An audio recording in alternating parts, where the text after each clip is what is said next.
The stars looked different from the bridge of the UES Liberty. Admiral Jake Morrison stood at the wide window, watching the blue glow of their new faster-than-light engines fade as they dropped out of hyperspace. After 3 months of travel, they had finally reached Kepler 442b, humanity's first colony world beyond the solar system. "We made it," said Dr. Lisa Carter, walking up beside him. She carried a tablet full of data about the planet below. The first humans to see another world from orbit. Jake nodded, but his mind was on other things. The journey had been smooth, but something felt wrong. Space was too quiet, too empty. In all their radio searches, humanity had never found signs of other intelligent life. Now standing here 27 light-years from Earth, that silence seemed even stranger. "Captain Hayes, what's our status?" Jake asked, turning to his communications officer. Captain Ryan Hayes checked his screens. "All systems normal, sir. The colony ships are preparing to land. Dr. Carter's science team is ready to begin exploration." The planet below was beautiful, green and blue like Earth, but with strange purple clouds that swirled in patterns no human had ever seen. The first landing parties had already sent back reports of breathable air and safe water. Everything seemed perfect for humanity's expansion into the galaxy. Dr. Carter was excited about something else. "Admiral, the orbital scans show something interesting. There are structures on the surface that aren't natural. They're old, very old." "Alien structures?" Jake asked. "That's what we need to find out. My team is already preparing an expedition." 3 days later, Dr. Carter's team made camp near the strange structures. They were tall and smooth, made of a material that seemed to shift between metal and crystal. The surfaces were covered in symbols that looked like no human writing system. "These are definitely artificial," said Dr. Carter, running her hand along one of the smooth walls. "But they're ancient. Whoever built them has been gone for thousands of years." Her team worked carefully, using scanners and cameras to record everything. The structures seemed to be some kind of research facility or temple. Deep inside, they found chambers filled with glowing crystals and strange machines that hummed with energy. "Lisa, you need to see this," called out Tony Garcia, one of her engineers. He was standing in front of a large crystal formation that pulsed with soft light. When Dr. Carter touched the crystal, images flashed in her mind. She saw a great civilization, beings of light and energy who had once traveled between the stars. She saw vast fleets of ships and planets covered in cities that sparkled like jewels. But she also saw something else.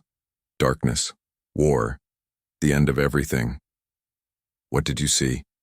Tony asked when she stepped back from the crystal. "We're not alone," she whispered. "We never were." Back on the Liberty, Admiral Morrison was reviewing colonization reports when Captain Hayes burst into his office. "Sir, we have a problem. A big problem." Jake looked up from his papers. "What kind of problem?" "Long-range sensors are picking up energy signatures approaching the solar system. Massive ones. They're not natural phenomena." Jake felt his blood go cold. "Ships? That's what it looks like. Hundreds of them. Maybe thousands. They're moving faster than anything we've ever built." "How long until they reach Earth?" "At their current speed, about 6 hours. Jake was already moving, grabbing his communicator. "All hands, this is Admiral Morrison. Set course for Earth immediately, maximum speed." But even as the Liberty turned toward home, Jake knew they wouldn't make it in time. The journey back to Earth would take weeks, even at top speed. Whatever was coming would reach Earth long before humanity's only interstellar ship could return to defend it. On Earth, the orbital defense platforms were the first to detect the approaching fleet. Captain Ryan Hayes' brother, Danny Hayes, was on duty at Defense Station Alpha when the alert started screaming. "Control, this is Alpha Station. We're reading massive energy signatures approaching from the outer system. They're not showing any identification signals." "Alpha Station, this is Control. We see them too. Stand by for orders." The ships that emerged from hyperspace were unlike anything humans had ever imagined. They were enormous, some as large as cities shaped like flowing teardrops made of dark metal that seemed to absorb light. There were hundreds of them, arranged in perfect formations that spoke of military discipline and overwhelming power. Ambassador Nicole Brooks was pulled from her bed at 3 in the morning. As Earth's chief diplomat, she was the person who would have to make first contact with whatever had just arrived in their solar system. "Madam Ambassador, they're sending a transmission," said the technician at the communications center. "Put it through." The voice that came through the speakers was unlike anything human ears had ever heard. It was deep and resonant, like music played on instruments of crystal and metal. "Primitive species of the third planet. I am War Commander Kothane of the Zephyrian Galactic Empire. Your kind has been observed expanding beyond your birth world. This expansion ends now." Nicole felt sweat on her palms, but she kept her voice steady. "This is Ambassador Nicole Brooks of Earth. We come in peace. We seek friendship and cooperation with all intelligent species. You speak of peace, but your kind shows the patterns of aggressive expansion. Your ships carry weapons. Your colonies are built for war. The Empire has seen this before. It always ends the same way. We only carry weapons for defense. We have no hostile intentions.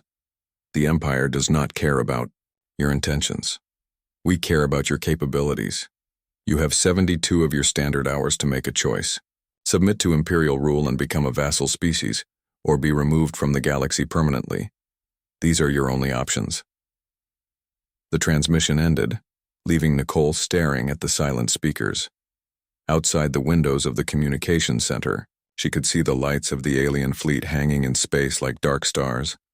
Hundreds of ships, each one capable of destroying Earth's entire civilization. President Andrew Stone was already calling an emergency session of the United Earth Council. Military leaders were analyzing the alien fleet's capabilities. Scientists were trying to understand the technology they faced, but Nicole knew the truth that would soon become clear to everyone. Humanity had just received an ultimatum from a civilization that could destroy them as easily as stepping on an ant.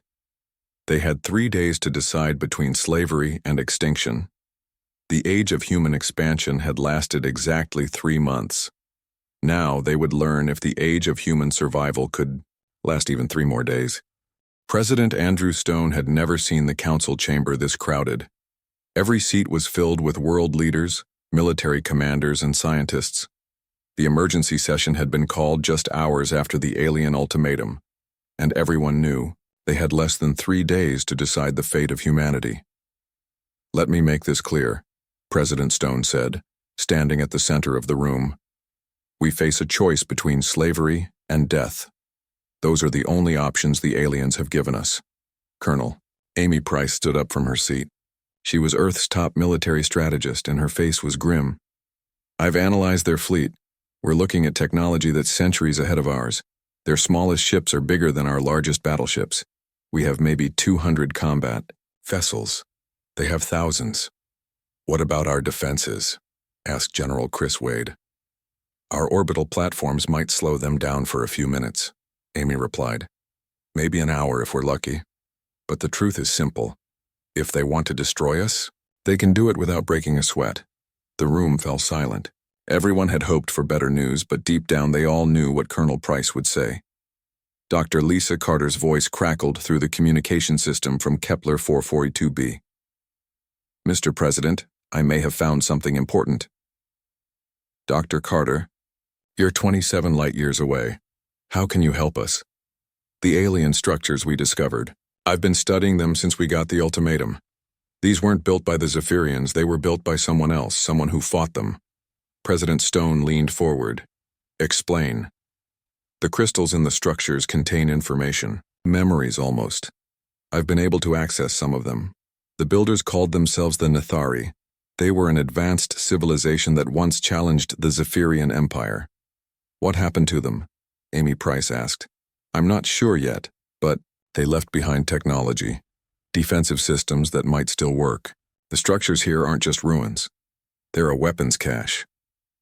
Tony Garcia's voice joined the transmission.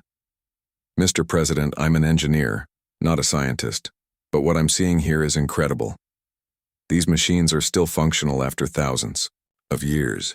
Some of them are responding to our presence." The council chamber buzzed with excited voices. For the first time since the aliens arrived, there was hope. "Dr. Carter, how long do you need to study this technology?" the president asked. "I don't know," Days, maybe weeks. The problem is we only have 72 hours before the deadline. Ambassador, Nicole Brooks had been quiet during the discussion, but now she spoke up. Then we need to buy time. How? General Wade asked. We negotiate. We tell them we're considering their offer, but we need time to prepare our surrender. Make them think we're going to submit. Colonel Price shook her head. That's dangerous. If they discover we're lying, they might attack immediately. It's better than sitting here waiting to die, Nicole replied. At least it gives Dr. Carter's team a chance to find something useful. While the council debated, news of the alien fleet had spread around the world. Journalist Alex Turner was broadcasting from New York, where crowds had gathered in Times Square to watch the sky.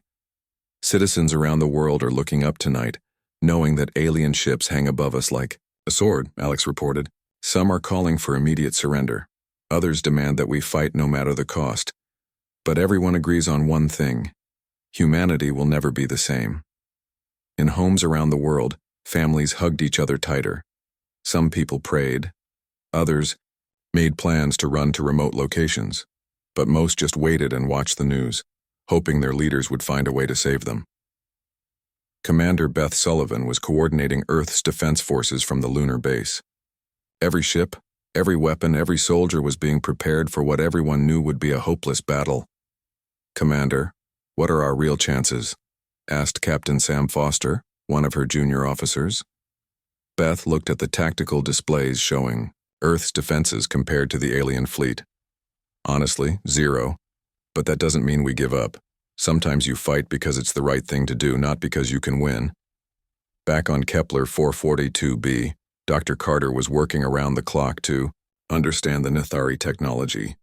The crystals showed her images of great battles fought long ago, fleets of ships fighting among the stars, planets burning, but also something else.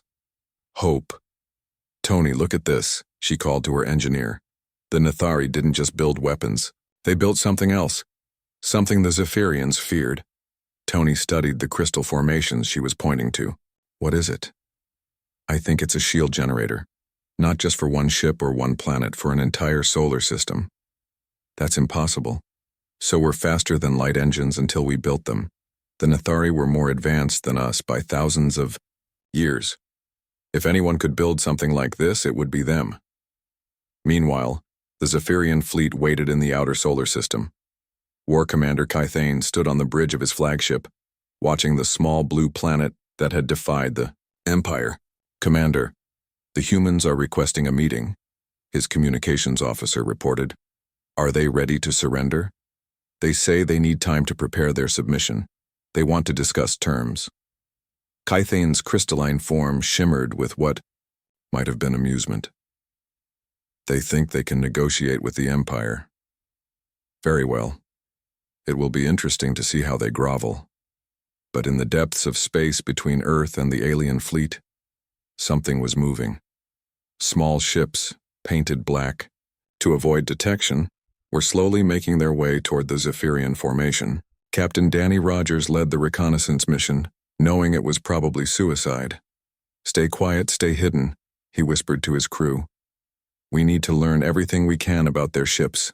If we're going to fight them, we need to know their weaknesses. The countdown continued. 60 hours until the deadline. 59 hours. 58 hours. On Earth, people went to bed not knowing if they would wake up as slaves or if they would wake up at all. In space, the alien fleet waited with the patience of a civilization that had conquered 1,000 worlds. And on a distant planet, Dr. Carter worked desperately to unlock secrets that might save humanity. The race was on, and the clock was ticking toward either salvation or extinction. 36 hours remained until the deadline when Ambassador Nicole Brooks transmitted humanity's response to the Zephyrian fleet. She sat in the communications center, her hands steady despite the weight of what she was about to do. War Commander Kythane, this is Ambassador Brooks. After careful consideration, Earth's government has decided to accept imperial rule. However, we need time to prepare our planet for the transition. We request a meeting to discuss the terms of our surrender. The response came quickly. Your submission is wise, human. I will meet with your representatives in 12 hours. Prepare a ship to dock with my flagship. Come alone, and bring your surrender documents." Nicole closed the transmission and turned to President Stone. "He bought it. We have 12 more hours." "That's not much time," the president replied. "It's all we have. Dr. Carter's team better find something useful, or this meeting will be very short and very final." On Kepler 442b, Dr. Carter was deep inside the Nathari structure when the crystals began to glow brighter than ever before. She had been working for days without sleep, trying to understand the alien technology. "Tony, something's happening," she called out. The engineer rushed to her side as the entire chamber filled with soft blue light.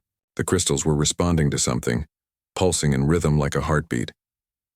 "It's connected to Earth," Dr. Carter whispered.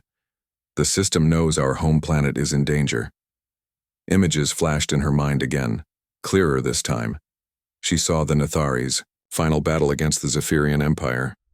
She saw their greatest weapon, not a gun or a bomb, but something far more powerful. A shield that could protect an entire solar system, powered by the life energy of all who lived there. "The shield generator," she gasped. "It's not just a machine. It needs people to power it. The more people who believe, the stronger it becomes." "That sounds like magic, not science," Tony said. "Any technology advanced enough looks like magic. The Nathari understood something we're just learning. Consciousness isn't separate from the universe. It's part of it." While Dr. Carter made her discovery, Captain Danny Rogers and his stealth team were getting closer to the Zephyrian flagship. Their small black ship drifted silently through space, invisible to the alien sensors. "We're almost in position," Danny whispered to his crew. "Remember, we're not here to fight. We're here to learn." His ship carried something special. Programmer Maya Chen had developed a quantum virus, a piece of software that could infiltrate alien computer systems. But they needed to get close enough to plant it. "There," said Lieutenant Sam Foster, pointing at a small opening in the massive alien ship. "That looks like a docking port." Danny guided their ship toward the opening. It was dangerous, but if they could get inside the Zephyrian network, they might learn something that could help Earth. Back on Earth, people watched the sky with growing fear and hope. The alien ships hung there like dark clouds, waiting for humanity's final answer. In cities around the world, crowds gathered to pray, to protest, or simply to be together when the end came. Captain Ryan Hayes stood on the bridge of Defense Station Alpha, watching the alien fleet through his telescopes. His brother Danny was somewhere out there in the darkness, risking his life for information that might save them all. "Sir, we're getting reports from the surface," his communications officer said. "Dr. Carter thinks she's found something." "Put her through." Dr. Carter's voice crackled with excitement. "Ryan, I need you to listen carefully. The Nathari shield system is still functional, but it needs to be activated from Earth. There are hidden receivers built into your defense platforms." "What kind of receivers?" "Quantum resonance amplifiers. They look like normal communication equipment, but they're designed to channel consciousness energy. When the time comes, everyone on Earth needs to focus on the same thing. Protection, defense, survival." Ryan looked at his instruments with new eyes. Some of the equipment did look strange, older than it should be. "Are you saying this alien technology has been hidden in our systems all along? The Nathari seeded it throughout the galaxy. They knew that someday other species would need it. The system activates when a planet is truly threatened." While this conversation was happening, Ambassador Brooks was preparing for her meeting with War Commander Kithane. She carried fake surrender documents and a small transmitter that would signal the start of humanity's real plan. Her shuttle approached the Zephyrian flagship, a massive vessel that looked like a dark cathedral floating in space. Inside, she was escorted through corridors that seemed to stretch forever, past alien beings she had never imagined. War Commander Kithane waited in a chamber filled with crystalline formations. He was tall and imposing, his body made of what looked like living crystal that pulsed with inner light. "So the humans have finally learned wisdom," he said, his voice echoing strangely in the chamber. "We have learned that sometimes survival requires difficult choices," Nicole replied carefully. "Show me your surrender documents." Nicole handed over the fake papers, her heart pounding. Every second she could delay was another second for Dr. Carter's plan to work. At that same moment, Captain Danny Rogers and his team were inside the Zephyrian ship's computer core. Maya Chen's virus was spreading through their systems, copying data and preparing to strike when the time came. "We're getting everything," Sam Foster whispered. "Ship designs, weapon capabilities, fleet movements. This is incredible." But they also discovered something unexpected. The Zephyrian ships were not just weapons of war. They were also home to millions of alien refugees, families fleeing from something in the depths of space. "Danny, look at this," Sam said, pointing at his scanner. "These aren't just warships, they're colony ships. These people aren't conquerors, they're running from something." Back on Earth, Dr. Carter's voice came through every communication system on the planet. "Citizens of Earth, this is Dr. Lisa Carter. In exactly 60 seconds, I need everyone to do something very important. Close your eyes. Think about our planet. Think about protecting it. Think about surviving, all together at the same time." President Stone had approved the broadcast, even though he wasn't sure he believed it would work. But with 30 minutes left until the deadline, they were out of conventional options.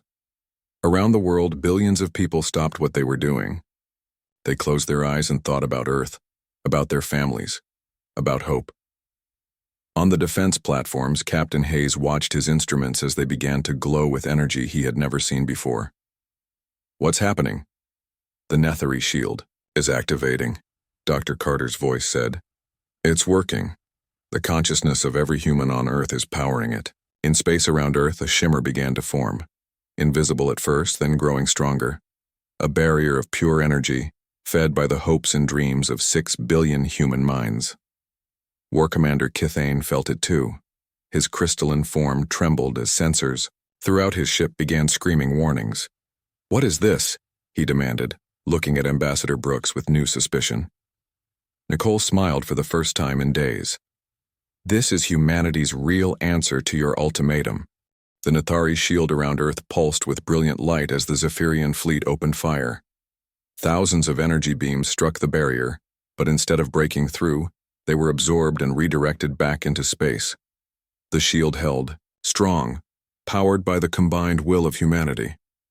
War Commander Kithane's crystalline form darkened with anger as he watched his weapons fail. Impossible.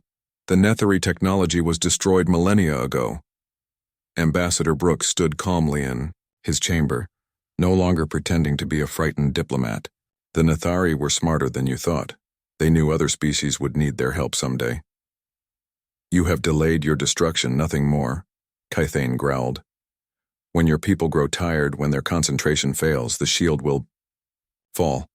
And then we will show you what happens to those who defy the Empire." But even as he spoke, alarms were ringing throughout his ship. The quantum virus that Captain Danny Rogers had planted was beginning to spread through the entire fleet's computer network. Deep inside the Zephyrian flagship, Danny and his team were discovering the truth about their enemies. The ship's databanks contained the real history of the Zephyrian Empire, and it was nothing like what humanity had expected. "Sam, you need to see this," Danny whispered, pointing at his scanner. "These records go back thousands of years. The Zephyrians aren't conquerors, they're refugees." Lieutenant Sam Foster looked at the data streams flowing across their screens. "What are they running from?" "Something called the Devourers. They're coming from the center of the galaxy, destroying everything in their path. The Zephyrian Empire isn't trying to rule the galaxy. They're trying to find somewhere safe from complete annihilation." The truth was staggering. For centuries, the Zephyrians had been moving from star system to star system, always one step ahead of an enemy that consumed entire worlds. They had become aggressive not out of evil, but out of desperation. "We have to get this information back to Earth," Danny said. "This changes everything." But their conversation was interrupted by the sound of footsteps in the corridor. Zephyrian security forces had discovered their infiltration. On Earth, the shield continued to hold, but Dr. Carter could see signs of strain. Maintaining the barrier required constant focus from billions of people, and some were beginning to tire. "How long can we keep this up?" President Stone asked over the communication link. I don't know, Dr. Carter admitted. The Nathari records aren't complete, but I think there's more to this technology than just defense. She was deep inside the alien structure, surrounded by crystals that pulsed with increasing intensity. The machines were showing her new images, memories of the final battle between the Nathari and something else. Not the Zephyrians, but something far worse.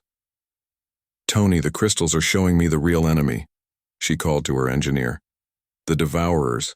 They're not just another alien species. They're something that exists to consume and destroy. The Nathari didn't disappear. They evolved beyond physical form to fight them. What does that mean for us? I think the shield isn't just for protection. It's preparation. The Nathari technology is trying to help us evolve too. In space, Captain Ryan Hayes watched from defense, Station Alpha, as something unexpected began to happen. The Zephyrian fleet was breaking apart, but not from attack. Ships were separating into smaller groups, some moving away from Earth entirely. What are they doing? He asked his communications officer. Sir, we're receiving transmissions from multiple Zephyrian vessels. They're not all following War Commander Kithane's orders anymore. One of the voices that came through was different from the others, younger and less harsh. Human defenders, this is Sub-Commander Zixhall of the science vessel Harmony. We do not wish to fight you. We have seen what your shield technology can do. We believe you may be the answer we have searched for. Ryan was confused. Answer to what? The Devourers are coming. They have already consumed half the galaxy. We have been running for so long that we forgot there might be another way. Your shield proves that defense is possible. Meanwhile, aboard, the flagship War Commander Kithane was losing control of his fleet. The quantum virus had not only infiltrated their computers, but had also spread the truth about humanity's shield technology to every ship in the Armada. Commander, the junior officers are questioning our mission, his aide reported. Some ships are refusing to continue the attack. Kithane's form blazed with fury. Cowards and fools, if we do not take this system, we will have nowhere left to run when the Devourers arrive. He activated his personal communicator, sending a message to the largest ship in the fleet. Emperor Vexthar, your presence is required immediately. The situation has become complicated. The response came quickly. I am already on my way. In the depths of space, a ship larger than anything humanity had ever imagined began to move toward Earth. Emperor Vexthar's personal dreadnought was the size of a small moon, carrying weapons that could crack planets in half. But the Emperor was not coming to destroy Earth. He was coming because he had felt something through the quantum networks that connected all Zephyrian minds. He had felt the power of the Nathari shield, and for the first time in centuries he had felt hope.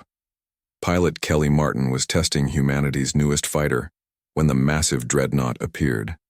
Her experimental craft was equipped with Nathari, phase technology that Dr. Carter had managed to activate, allowing her to slip through normal space-time.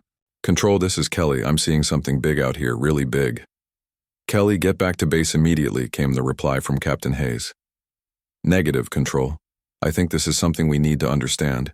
Using the phase drive, Kelly's fighter slipped through the dreadnought's shields as if they weren't there. Inside the massive ship, she found herself in a chamber that looked like a cathedral made of living crystal. Emperor Vexithar was waiting for her. Unlike War Commander Kithane, the Emperor's crystalline form was ancient and weathered, scarred by countless battles against the Devourers. So, a human pilot breaks through my defenses as easily as light passes through glass, the Emperor said, his voice filled with wonder rather than anger. The Nathari technology responds to you as it never did to us.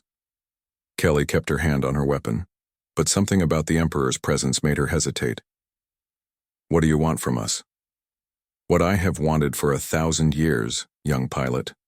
An end to the running. An end to the fear. Your people have activated technology that we thought was lost forever. You have shown us that there might be another way to face the darkness that comes. The Devourers? They are already at the edge of this galactic arm. In 10 years, maybe less, they will reach this system. When they do, your shield will not be enough. But your people have something we lost long ago. You have the ability to adapt, to change, To become something more than what you were. Kelly felt the truth of his words. Around them, the crystalline chamber pulsed with energy that seemed almost alive. The Nathari knew this day would come. The Emperor continued. They left their technology not as a gift, but as a test. A test to see if any species could evolve beyond the physical limitations that make them vulnerable to the Devourers. And you think humans can pass this test? I think humans already are passing it. Your shield is not just technology. It is consciousness, made manifest. It is the first step toward what the Nathari became. The revelation was staggering. The threat to Earth had become something far greater. Humanity was being offered the chance to evolve beyond anything they had ever imagined, but only if they could face an enemy that had already destroyed half the galaxy. The war for Earth was over. The war for the survival of all consciousness was just beginning. 6 months after the first contact, Commander Rachel Davis stood on the observation deck of New Geneva Station, watching human and Zephyrian engineers work side by side. The joint construction project floated in space between Earth and Mars, a symbol of the alliance that had grown from what started as a threat of extinction. It's hard to believe it all began with an ultimatum, said Captain Danny Rogers, joining her at the window. Rachel nodded, remembering the fear and desperation of those first days. Now, instead of preparing for war against the Zephyrians, humanity was preparing for something far more important. The Devourers had been detected at the edge of the galaxy, and every day brought them closer. Dr. Carter's report came in this morning, Danny continued. The Nathari transformation process is working. The first group of volunteers successfully completed the consciousness transfer. Rachel watched as a sleek new ship docked with the station. It was unlike anything built by humans or Zephyrians alone. The hull seemed to shift between metal and energy, powered by the combined will of its crew. Dr. Lisa Carter emerged from the ship, but she looked different. Her eyes glowed with a soft inner light, and when she moved, it was as if she was floating rather than walking. She had been among the first humans to undergo the Nathari evolution process. The changes are remarkable, she told Rachel and Danny. We maintain our consciousness, our memories, our personalities, but we're no longer limited by physical matter. We can interface directly with technology, travel through space without ships, and most importantly, we can resist the Devourers' consumption process. How many more volunteers do we have? Rachel asked. Thousands, humans and Zephyrians both. But the process takes time, and we don't have much of that left. Engineer Peter Clark was in the station's main laboratory, working with a team of Zephyrian scientists to mass-produce the consciousness transfer devices. The technology was based on Nathari designs, but it required both human creativity and Zephyrian precision to build. The production rate is increasing, he reported to President Stone during their daily briefing. But at current speed, we can only transform a few hundred people per day. The Devourers will arrive in less than a year. President Stone studied the reports on his desk. The alliance with the Zephyrians had brought amazing advances in technology, but it had also revealed the true scale of the threat they faced. The Devourers weren't just another alien species. They were a force of nature, consuming matter and energy to fuel their endless expansion. What about Admiral Morrison's fleet? The President asked. The joint human-Zephyrian ships are performing beyond expectations, Peter replied. The hybrid technology allows them to phase in and out of normal spacetime, but we've only built 50 vessels so far. Admiral Jake Morrison was testing one of those new ships in the outer solar system. The UES Unity was crewed by both humans and Zephyrians, its consciousness-powered systems responding to the combined thoughts of its crew. Take us to phase drive, Jake ordered. The ship seemed to dissolve around them, becoming something between matter and energy. In this state, they could travel faster than light without the limitations of traditional hyperspace drives. Admiral, we're detecting something at the edge of the Kuiper Belt, reported his Zephyrian navigation officer. Jake felt his blood chill. Show me. On the main screen appeared something that defied description. It looked like a cloud of dark matter, but it moved with purpose and intelligence. As they watched, it consumed asteroids and debris growing larger with each meal. A Devourer scout, the navigation officer whispered. They've found us. Back on New Geneva Station, alarms began sounding as Admiral Morrison's report came through. The enemy had arrived months earlier than expected. Emperor Vexthar materialized on the station's command deck. His consciousness-enhanced form could now travel instantly between ships and stations throughout the Allied fleet. The time for preparation is over, he announced. The Devourers have begun their approach to this system. We must deploy everything we have. Captain Ryan Hayes coordinated the defense from Earth's orbital platforms. The Nethari shield still protected the planet, but intelligence reports suggested the Devourers could eventually break through any barrier by simply consuming the space around it. All transformed personnel, report to your assigned vessels. He broadcast throughout the system. All civilians begin immediate evacuation to the prepared shelter worlds. Pilot Kelly Martin climbed into her new fighter, its consciousness interface helmet connecting her mind directly to the ship's systems. Around her, hundreds of other pilots were doing the same, their vessels forming a defensive line between Earth and the approaching darkness. This is it, she whispered to herself. Everything we've worked for comes down to this. The first battle began at the edge of the solar system. Admiral Morrison's fleet engaged the Devourer scouts, their phase-capable ships dancing in and out of normal space to avoid the enemy's consumption beams. But for every Devourer they destroyed, 2 more appeared. The enemy's main force was vast beyond comprehension, a dark tide that had swallowed countless star systems on its way to Earth. Dr. Carter, now existing as pure consciousness but still connected to her physical form, worked frantically to complete the Nethari's final gift. Deep within the alien structures on Kepler 442b, she had discovered the ultimate evolution of their technology. It's not just about transforming individuals, she realized. The Nethari found a way to transform entire civilizations. We can take everyone with us. The process would turn Earth itself into a consciousness-powered entity, allowing all of humanity to evolve together while maintaining their connection to their home world. How long do you need? President Stone asked over the communication link. 24 hours. But I need every person on Earth to participate. Everyone has to choose evolution at the same time. As the Devourer fleet approached Earth, the final phase of humanity's transformation began. Around the world, people gathered in groups, linking their minds through the Nethari interface technology. The battle in space grew more desperate. Emperor Vexthar and Admiral Morrison fought side by side, their combined fleets holding back the darkness through sheer determination and sacrifice. The transformation is beginning, Dr. Carter announced. I can feel it. Every human mind linking together, joining with the planet itself. Earth began to glow with the same soft light that surrounded the transformed individuals. The Nethari shield evolved into something greater, a barrier not just of energy but of pure consciousness. When the Devourers reached Earth, they found something they had never encountered before. A world that existed simultaneously in physical and consciousness space, protected by the combined will of an entire evolved civilization.